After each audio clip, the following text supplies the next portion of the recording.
Pour poursuivre sur les cancers non génitaux, certains cancers, comme les cancers dermatologiques, vont eux aussi avoir un impact sur la sexualité, un impact indirect. En effet, si votre peau, qui est un immense organe de communication corporelle et sexuelle, se trouve atteint par la maladie, en fonction de la localisation, en fonction de la lourdeur des traitements, en fonction de l'atteinte cutanée en elle-même, il peut y avoir une réelle atteinte et à la fois des sensations sur la peau d'une manière générale, donc le contact même banal peut être perçu comme désagréable, et alors si cela atteint des zones érogènes, l'atteinte en elle-même de ces zones érogènes va limiter encore plus la communication sexuelle au cours d'un rapprochement intime.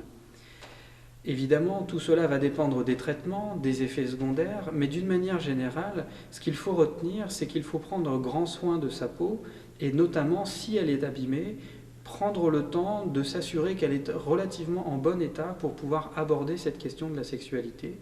de l'intimité, des caresses notamment, parce que ce sont surtout au moment des caresses que l'on pourrait avoir des sensations désagréables qui vont générer un état de stress et empêcher le bien-être sexuel de s'accomplir.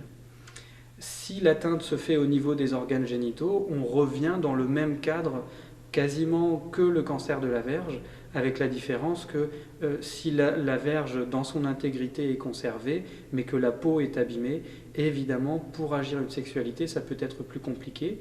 Il peut être alors intéressant d'essayer de mettre un préservatif pour protéger la peau de la verge au moment de la pénétration. Dans les cancers de la vulve ou dans les cancers gynécologiques,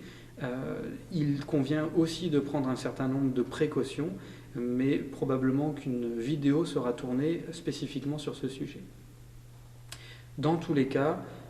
comme je vous le disais juste avant, il est vraiment très important de prendre le temps de s'assurer que la peau est en relativement bon état avant d'aller vers cette sexualité, pour maintenir un contact agréable, et du contact agréable aller vers un érotisme partagé.